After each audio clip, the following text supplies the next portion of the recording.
As of the moment, present are the Senate President Pro Tempore, Senator Jinggoy Estrada, and the Majority Leader, Senator Tol Tolentino, the Deputy Minority Leader, Senator Risa Ontiveros, as of the moment. And online, I forgot, online is Senator Cynthia Villar. Can we show on the screen also the video feed of Senator Cynthia Villar? So the chairman will now deliver his opening statement. Magandang umaga po sa inyong lahat. Welcome to the first hearing of the subcommittee of the Blue Ribbon Committee, which was given the responsibility of investigating the Philippine War on Illegal Drugs. Allow me to thank Senate President Chis Escudero, the chairperson of the Blue Ribbon Committee, Senator Pia Cayetano, and of course my colleagues here in the Senate, and we are just being joined by Senator Bato de la Rosa, for the trust you have placed on this representation to chair this subcommittee. Our assignment will not be an easy task. I shall conduct this investigation without fear or favor, and I will simply follow the evidence. As the chairman of this subcommittee, I have construed our instruction to investigate the Philippine War on Illegal Drugs to begin with the Duterte administration, which was the first administration to use the term war on drugs to signify its prioritization of the enforcement of our anti-illegal drugs laws, all the way to the present time. Under our Senate rules, the Blue Ribbon Committee has jurisdiction over matters relating to investigation of malfeasance, misfeasance, and non-feasance in office by officers and employees of the government. Malfeasance is intentional conduct that is wrongful or unlawful.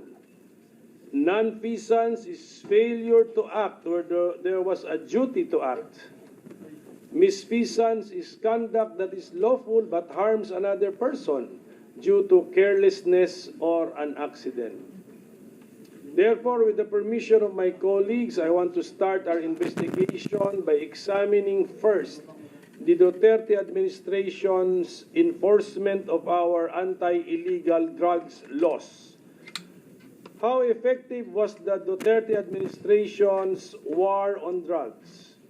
Did it follow the law and rules? Was it compliant with the letter of the Constitution as well as with the values and principles contained in our Constitution? I am thankful to the House of Representatives Quadcom because I believe they have saved us a lot of time with the allegations which have been made before them, many of which we can take notice of for being of public knowledge, a la judicial notice. We can take notice of the grievances of people.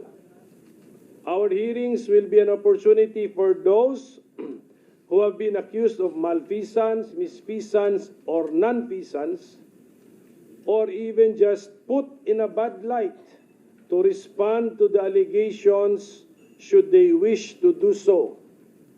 These hearings will also give the senators a chance to find out more about how the Philippines conducts its drug wars, which is a matter of great public interest. Let us remember what the Constitution tells us. Public officers and employees must at all times be accountable to the people. Serve them with utmost responsibility, integrity, loyalty, and efficiency. Act with patriotism and justice, and lead modest lives. The state shall maintain honesty and integrity in the public service and take positive and effective measures against graft and corruption. According to a case by the Supreme Court, it bears to emphasize that public office is a public trust. Thus, public officers are exhorted to, at all times, serve the public with transparent accountability. So, let us all keep an open mind. Let us follow the evidence. With thousands of deaths caused by the Duterte administration's war on drugs, we have caused one death too many. Sobrang dami naman ata niyan para sabihin lamang na nanlaban lahat. We don't even have the death penalty on our statute books. And even assuming that we had this, the state would not have executed more than 6,000 death convicts in 6 years. No state with a conscience would have done this, and this would have merited international condemnation. Let us therefore answer the cries for justice from our people. Let us reform not just the Philippine National Police, but the entire notion of public service. Ang sabi, public office is a public trust. Ano bang ibig sabihin nito? We know that something is terribly wrong somewhere. Together, let us find out what and where. Let us be objective as we analyze our problems. And let us, as much as possible, be scientific or systematic as we determine our solutions and our way out of this difficult situation we find ourselves in. So I say again, let us follow the evidence so we can uncover the truth. We want to know the truth, not only because it can set us free, but also so we can strengthen the rule of law and then heal our land. So we ask for the people's prayers. May the Almighty and all-knowing God guide us in this endeavor. When Senator Joel Villanueva arrives, the chairman is designating him as the vice chairman for this particular hearing. So maraming salamat po sa oras ninyo, and I also now want to acknowledge Senator Bongo, who is present, and Senator Robin Padilla. They have also arrived after the initial list of senators was mentioned. Okay, can I suspend for a few minutes to allow the arrival of former President Rodrigo Roa Duterte?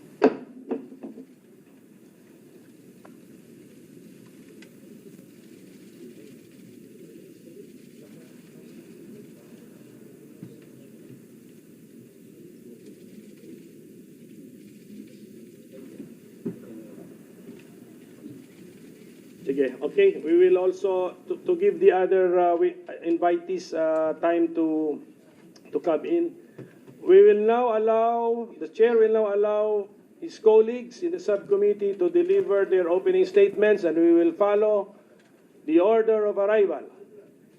Should they wish to, okay. Senator Bongo? Okay, he will wait. Senator Cynthia Villar, do you wish, ma'am, to deliver an opening statement? Find out. Okay. We now proceed to the next person on the list. Senator Bato de la Rosa, if you wish to waste your time, sir. Thank you. Go ahead. Thank you, Mr. Chair. Good morning, everyone. Mr. Chair, truth-telling needs no dressing up for the occasion. Telling the truth demands nothing more than just that. Telling it, testifying to it. Lying, on the other hand, requires fabrication, intricate, deliberate, elaborate planning. One lie is tied to a system. Mr. Chair, ako'y tinanong kung ano raw ang mga ginagawa kong preparasyon para sa pagdinig natin ngayong araw na ito. Ang sagot ko po ay wala. Sapagkat ang pagsasabi ng totoo ay hindi humihingi ng anumang espesyal na paghahanda. Ang katotohanan, bali-baligtarin man, simula sa dulo o sa gitna, ay masasabi ng malaya sa kalooban. Sasabihin naman ng iba, ganun naman pala. Bakit hindi ka na lang umattend doon sa hearing ng House? My position on this too has remained the same. I do not wish to be the first to break our tradition of interparliamentary courtesy. If our counterparts in the lower house do not exercise interparliamentary courtesy, this humble representation does. But most importantly, I do not wish to be a guest of their gag show.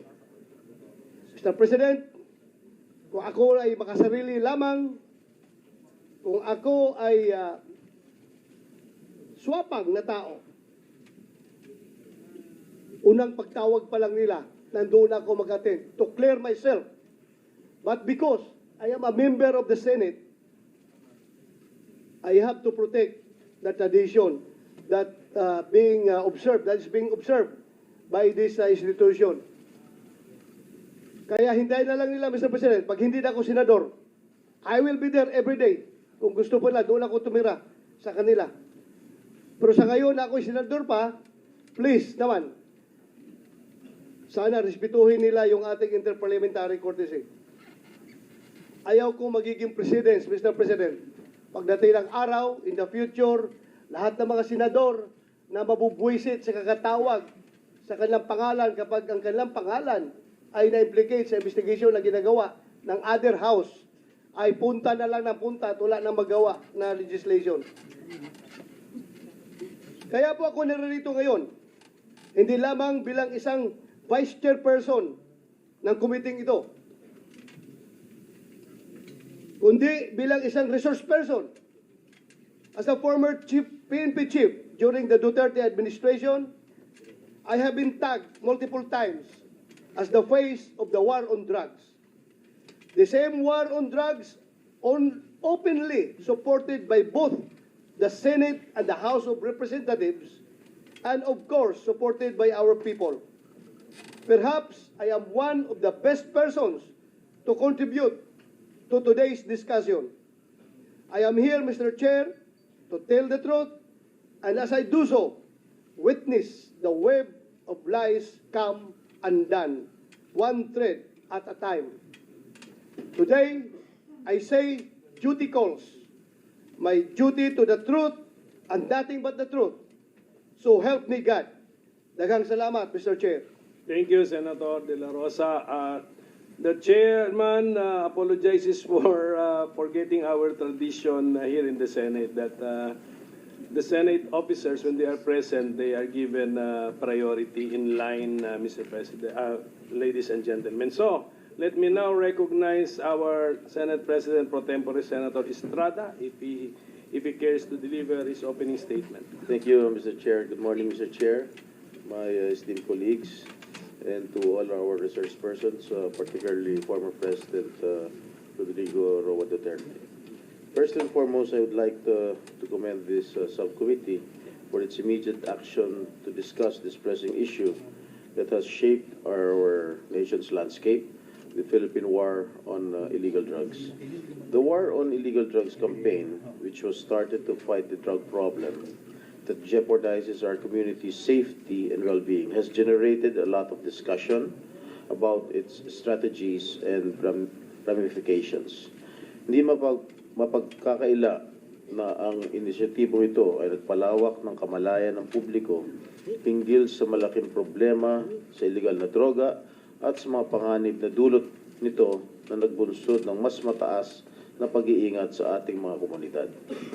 Habang kinikilala natin ito at ang pangangailangan na tugunan ang mga krimeng may kaugnayan sa illegal na droga, mahalaga rin na isaalang-alang ang mga karapatang pantao at dignidad ng lahat ng individual na apektado. Let's approach this issue with an open mind and a commitment to identifying a policy that genuinely benefits the Filipino people. Maraming salamat po, Mr. Chair. Thank you, Senator Estrada. Next would be our Majority Leader, Senator Tol Tolentino. Thank you, Mr. Chairman. Mr. Chairman, before I proceed with my opening statement, just a point of parliamentary inquiry. Are we now using because I used to be the chairman of the Blue Ribbon Committee, and we amended the rules last year, August 17, 2023 to be exact. Are we now adopting the amended rules of the Blue Ribbon, Mr. Chairman? To answer the question of the Majority Leader, we are of course operating under the new rules of the Blue Ribbon, Mr. President. Thank you, Mr. Chairman. The reason why I asked the question is that because our jurisdiction is embodied in the new set of rules, the purpose of which is to define the limits of our power and how and for what purpose that power is to be used. Having said that, Mr. Chairman, I thank you for adopting the said rules. Gusto ko lamang pong idiin sa mga nakikinig po ngayon, lalong-lalo na po sa mga abogadong naririto, that you should have in your possession, or you must have probably read the rules that I've just mentioned. Otherwise, siguro yung mga kliyente nyo, hindi dapat kayo bayaran ngayon kung hindi nyo nabasa yung rules. No offense to the members of the bar present here, Mr. President. Mr. President, I have been studying meticulously long lines of cases, and it would appear that the morass here, Mr. President, of this Senate hearings motivation is probably understandable. There is indeed, to the minds of those knowledgeable in law, a seeming conflict between a presumption of regularity as to what this committee will be doing and the presumption of innocence insofar as the rights of those perhaps not yet indicted resource persons present here today. Mr. Chairman, balancing the general public interest as against individual rights is probably the duty of this committee, and that is your job today, Mr. Chairman. In proceeding with today's investigation, I have studied the long line of constitutional authority emanating from the Constitution to the recognition by the Constitution itself of the right of the House of Representatives or the Senate to formulate its own rules. And under our rules, a Blue Ribbon Committee was indeed established. And a Blue Ribbon Committee, just like any other committee, can delegate the functions of the said committee to a subcommittee. And that is what we are doing right now, Mr. Chairman, if I'm not mistaken. Again, the presumption of regularity is there. The constitutional chain of authority having been established is there. But what is now needed, Mr. Chairman, is for the committee to really, as what the Senate President pro tempore mentioned a while ago, exercise and allow that the word respect should permeate the proceedings today, Mr. President. Dapat po magkaroon ng paggalang sa isa't isa habang tinatalakay natin ang nilalaman, ang konteksto ng ating hearing ngayon. Meron lamang po akong gustong idagdag, Mr. Chairman, na most probably hindi pa nagagamit. And I'm now addressing my colleagues here, the members of the bar, lawyers here in attendance. When a resource person is asked and he refuses legally not to answer a question, he can invoke the right against self-incrimination. That is provided for under the Constitution. That is legal. But we have a case, Mr. President, Mr. Chairman, which should now be incorporated under our rules, that before a resource person can be declared incited in contempt, that he or she be given the right to explain why he or she should not be cited in contempt. That was part of the latest Supreme Court dicta in the Ong case. Number two, and this has not yet been raised in all investigations that I have attended ever since, there is a second, and I'm addressing, and I'm I'm now aiding the lawyers here in attendance, that there is a second second right that can be invoked by a resource person in refusing to answer a question. And that right would sound something like this. I refuse to answer the question because this is not pertinent to the inquiry under consideration. Mr. Chairman, the word inquiry is part of our rules. That is Section 3, wherein a jurisdictional challenge can be raised. Questions should be pertinent or relevant to the inquiry. That has never been raised, and in a long line of decided cases in other jurisdictions, refusal to answer a question on the said ground has been sustained. Mr. President, I raised that point because, first, before I again proceed with my opening statement, pinasasalamatan po natin si Pangulong Duterte sa pagpapaunlak sa imbitasyon ng committee ito, ng subcommittee ito, para ipaliwanag yung mga dapat ipaliwanag. Kinikilala po namin ang inyong karapatan, kinikilala rin po ng committee ito ang karapatan ng lahat na naririto, at dapat po yan igalang. The Senate's power to investigate is not merely a procedural exercise. It is a profound duty that enables us to uncover the truth, foster transparency, and safeguard public trust.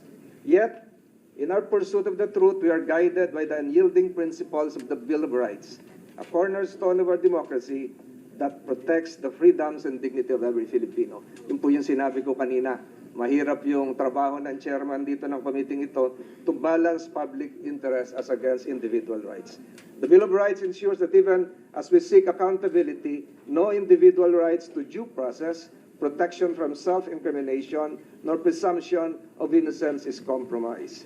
These rights are not obstacles to the truth, but essential safeguards that uphold justice and strengthen our commitment to the rule of law. As we carry our investigative duties today, which is a broad information gathering given to Congress to formulate possible future legislative measures, let us reaffirm that truth can only be pursued within the framework of respect for these fundamental freedoms. By doing so, we not only fulfill our mandate, but honor the democratic principles that protect our people. Maraming salamat po, Senator Pimentel. Maraming salamat sa Blue Ribbon Committee. Thank you, Majority Leader, for the words of wisdom. We now go back to the list. Senator Risa Ontiveros, if she wishes to give her opening statement. Yes, salamat kaayo, Mr. Chair. Magandang umaga po. Nagpapasalamat ako sa ating chair dahil una nating maririnig ang kwento ng mga biktima at naulila ng war on drugs. Their stories deserve to be heard and should spur us to action. Mga kababayan, dati, walang kagatol-gatol na nangako si President Rodrigo Duterte na papatayin niya ang kapwa niya Pilipino. Mga ama, ina, anak, magkakapamilya at magkakapitbahay, mga journalist, mga kritiko, alang-alang sa baluktot na pagkakaintindi niya sa kaayusan at kapayapaan. Yan ang isa sa mga pangako niyang sana hindi na lang niya tinupad. Maraming nagsasabi, nagbibiro lang daw si tatay. Pero sa ngayon, hindi tayo nandito para magtalo pa kung anong ibig niyang sabihin sa libo-libong beses na sinabi ni President Duterte na papatayin niya tayong mga Pilipino. Today, we will take him at his word. Ngayong umaga, iimbestigahan natin ang madugong war on drugs at ang mga batas at polisiya na nagpahintulot dito. Malaking bagay po ang partisipasyon ni dating Pangulong Duterte bilang chief architect ng gyerang ito. Kulang ang anumang investigasyon kung hindi siya tatanungin. Ngunit, hindi ito tungkol lang sa kanya dahil bawat biktima ng EJK at mga naulila nila ay biktima ng sistematikong pang-aabuso. In the end, The perpetrators were even rewarded. Pare-pareho ang resulta ng investigasyon. May organized kill list, summary executions, may mga aligasyon ng planted na ebidensya, hanggang sa nabalot na ng takot ang mga barangay natin. Mga nanlaban daw kasi yan, sabi ng ating mga pulis. Kung kampanya talaga ito laban sa droga, bakit tinatayang 122 na bata ang napatay, kabilang ang 1 taong gulang na sanggol na walang kamuwang-muwang? Nanlaban? Yung 32 na namatay sa Bulacan sa loob ng iisang gabi noong 2017, lahat ba yon nanlaban? Talaga? Yung 26 kataong patay sa isang gabi rin noong 2017 sa Maynila naman, nanlaban. Para sa maraming biktima, hindi madali ang manindigan para sa kanilang mga karapatan. Kaya sa kasagsagan ng war on drugs noong 2017, hinawakan ng aking opisina ang kaso ni Kian de los Santos at kinupkup namin ang mga testigo sa kanyang pagpatay, kasama ang mga menor de edad. Nawa, sa pamamagitan ng hearing na ito, masimula ng pagkamit ng hustisya at paghihilom para sa kanila at sa iba pang biktima. At sa lahat ng nagsasabi na ang war on drugs ay parusa daw para sa mga naliligaw ang landas, my message to you is this: there is no honor in punishment like tokhang. It should not be an honor to be called the Punisher when thousands of innocent people, including babies, have died in your name. Hindi kailanman ipagmamalaki ng mga Pilipino ang war on drugs na yan. Magang salamat, Mr. Chair. Thank you. Senator Padilla is next.